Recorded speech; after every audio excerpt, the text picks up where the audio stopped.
पंडित जी ने बड़ी सुंदर कथा सुनाई सत्यवान सावित्री की। उनको ये मालूम हुआ कि हमारे भारत देश में ऐसी ऐसी भी माताएं पड़ी हैं जिन्होंने अपने सत्य धर्म पे पति के प्राणों को वापस ले लिया। भाई साहब जी कथा सुनकर के जैसे घर में पहुंचे तो घरवाली बोली, एक कल्लू के पापा एक बात बताओ, इतनी रात तक कहां बैठे रहते हो? भाई साहब ने कहा तुम्हें नहीं मालूम है? अरे हम आज भगवान की कथा में मुझे ये मालूम हुआ कि हमारे भारत देश की एक ऐसी महान नारी हुई जिसने अपने पति के प्राणों को यमराज से वापस ले लिया। पत्नी ने पति की बात सुनकर के उसे बड़ा गुस्सा आ गया। बोलिए ऐसी वो कौन सी नारी हुई, उसका परिचय बताओ मुझे। तो भाई साहब ने कहा सुनो, अरे सावित्री एक नारी भई ऐसा सत तप कीन, अपने पति के प्राण को वह यमराज से लाई छीनी। तुम भी भारत की नारी हो और तुम हो कुछ करके देखो, तुम हो कुछ बन के देखो, तुम हो कुछ करके देखो, तुम हो कुछ बन के देखो।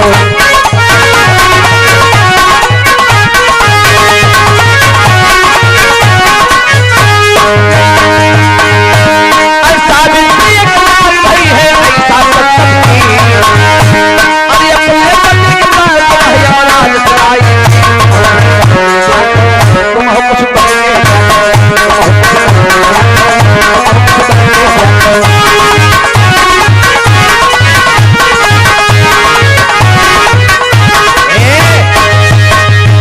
जैसे इतनी बात कही पत्नी देवी को बड़ी गुस्सा आ गई और कहने लगी, ये सुनो, मैं ऐसी वैसी नारी मुझे मत समझ लेना। और क्या बोली भैया?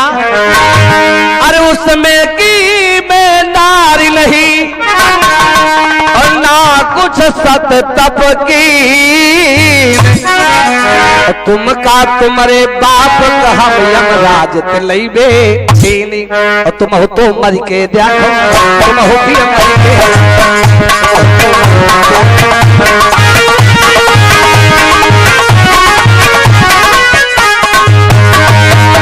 पत्नी ने बड़ा भैया जवाब पकड़ा दिया, अरे उसमें की मैं नारी नहीं हूं ना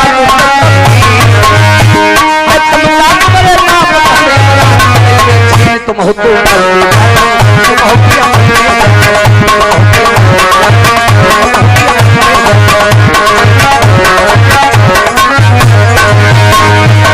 भाई साहब जी बड़े सत्संग के प्रेमी थे। पत्नी जी की इस बात को सुनकर के उनके दिमाग में टेंशन बन गया।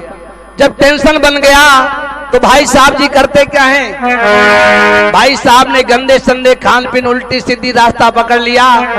एक दिन का जिक्र भैया जी मिले, पूछा पंडित जी ने, भैया बताओ तुम्हारे घर का हाल चाल कैसा है? तो पति देवता ने जवाब दिया, सुनो महाराज, ऐसी घर तीन हमारी हो, ऐसी घर तीन हमारे हो, पाता दे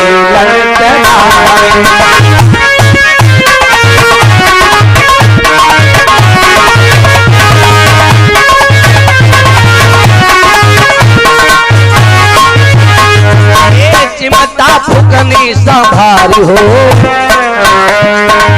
चिमटा फुकनी संभारी हो, नाच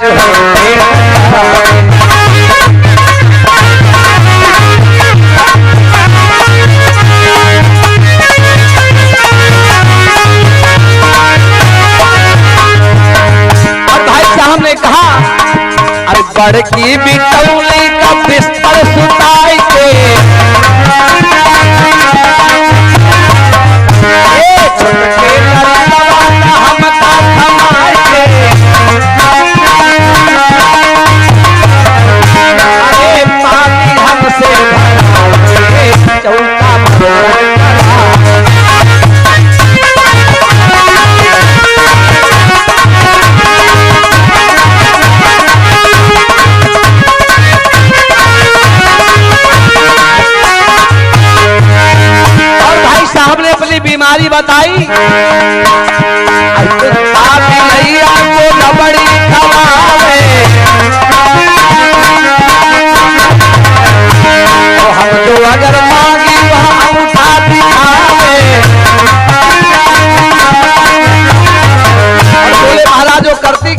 आए अपना मलाई उतार के हम पे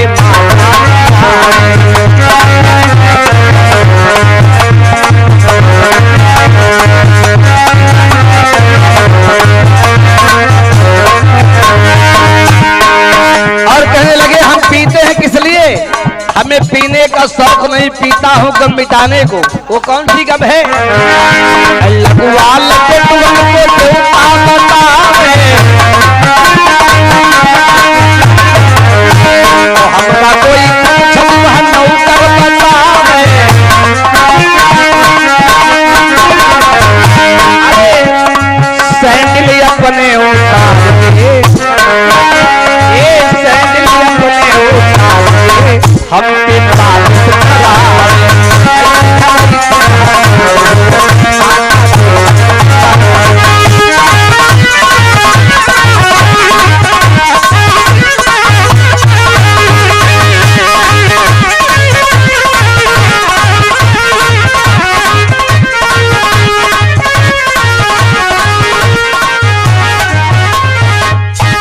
भक्त भगवान की।